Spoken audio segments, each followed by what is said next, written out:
How we doing, guys? Happy Monday.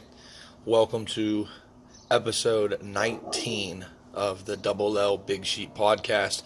Took about a week off. Been really busy at work and didn't really have a lot of time this last week. So sorry about the delay here and the time off, but we'll get back to it today. Happy March Madness as the Atlantic Sun Conference Tournament starts tonight. It's going to be the first conference tournament of a bunch, 32 actually, so really excited about that. Want to go over those 4 games with you guys, and there's also a few big schools playing on ESPN and ESPN2 this evening as well. So I want to go through that. We'll start with the big schools just so we can kind of get that out of the way. Our first game is Virginia at Syracuse. Virginia's coming in 26-2, Syracuse 19-10. It's the first time playing this year. Virginia laying 6. Syracuse plays that good zone, and they like to run that slow pace. So I'm anticipating a pretty low-scoring game in this one. They both like to run a slow pace and try to slow you down on defense. If Syracuse can run that zone effectively and make Virginia struggle from the 3, then Syracuse will definitely have a chance to pull off the upset at home. However, if Virginia, runs their tempo, which is similar to what Syracuse is trying to do, and they can penetrate that zone, then the 6 is probably good Virginia's way. Nonetheless, definitely like a low-scoring game in this one with these 2 defensive teams and the pace of the game. Second game is Texas at Texas Tech. Texas is 16-13. Texas Tech is 24-5. Texas Tech at home laying 8.5. It's a good bit of points there. Texas just got Kerwin Roach back. Even at 16-13, the Lenardi has this team in the field right now.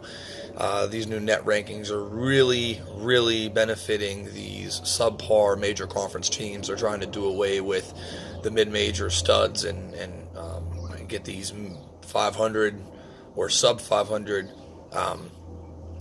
major conference teams in the tournament.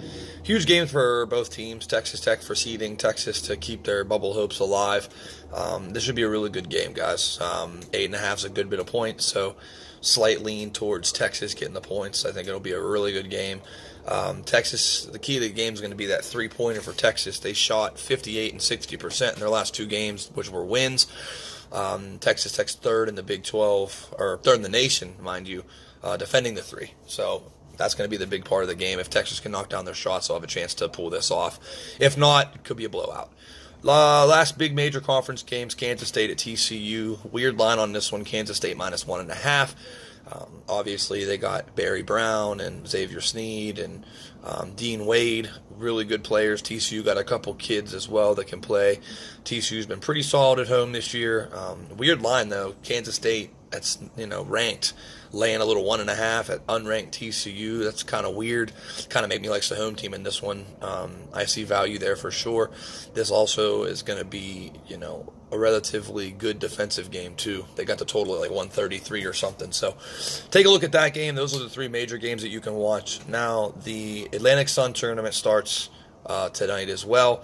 8 teams in the bracket, and it's all 8 teams that are in the conference minus Stetson, who didn't make it. So 9 teams in the conference, top 8 make the bracket. It's your standard 1 versus 8, 2 versus 7, and so forth type of bracket. So no teams get buys or anything, and also the higher seeds host this tournament. So the home teams are going to be the higher seeded team. So these games can be seen on ESPN Plus. I think you have to subscribe or something for that.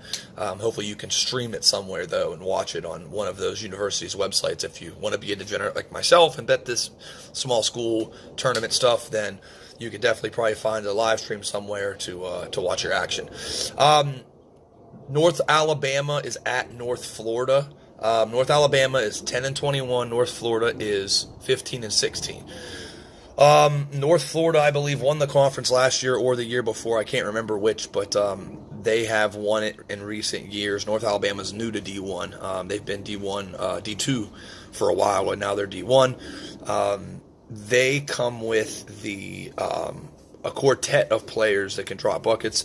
They got a guy named Blackman scoring 15, Smith 12, Agnew 11, and Stafford 11. So 4 of their 5 starters average double figures.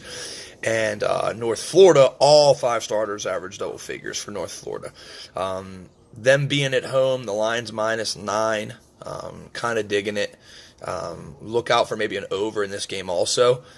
With 9 of the 10 players scoring double digits, there should be a lot of buckets dropped. Definitely think North Florida pulls out the win. Not sure about the 9, that's a lot, but North Florida should hold serve at home and have a chance to move on into the semifinals of the Atlantic Sun. Next is Jacksonville at Liberty. Liberty is one of 2 schools in here that are studs. This is a top-heavy conference. Liberty and Lipscomb finished with the same record. They're the 1 and 2 seeds in this dance. Liberty's playing at home to Jacksonville, who comes in at 12 and 19. Liberty's a 13-point favorite.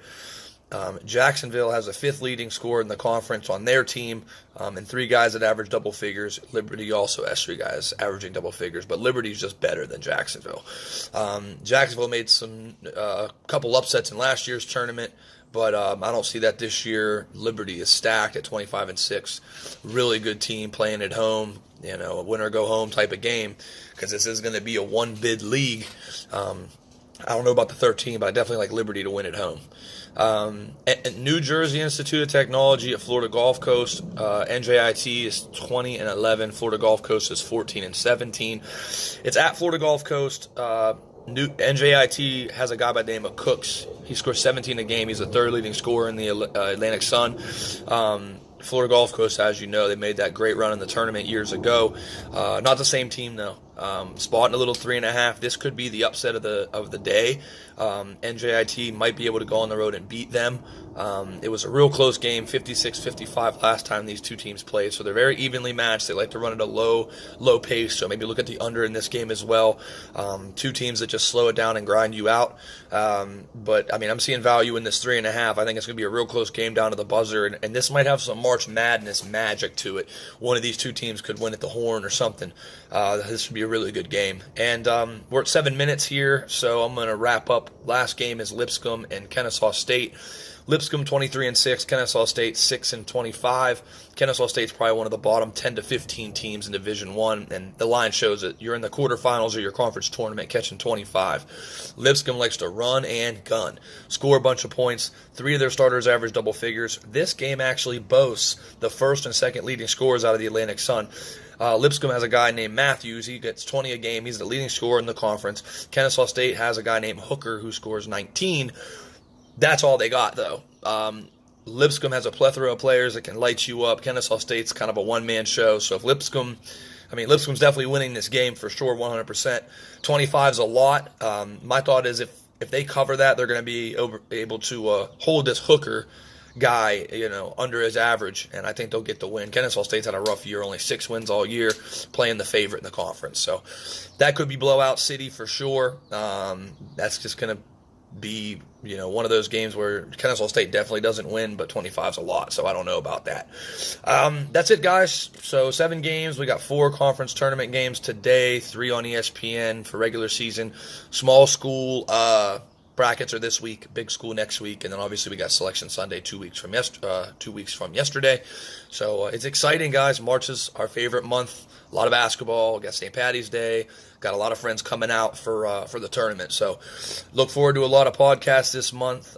When the friends come out, we are going to have a podcast with everybody on it. Probably the Wednesday night before the tournament. We're going to talk about it, what's going on. So you guys have a good Monday. I'm off today, so I'm just going to go and watch some basketball. Shout out to Rash and Vig. Shout out Peppa Bronies. They are in town for the pizza convention, so I'm going to head downtown and meet up with those guys and watch some hoops. So you guys have a wonderful Monday, and hopefully I have enough time to do this again tomorrow. It was fun, and take care.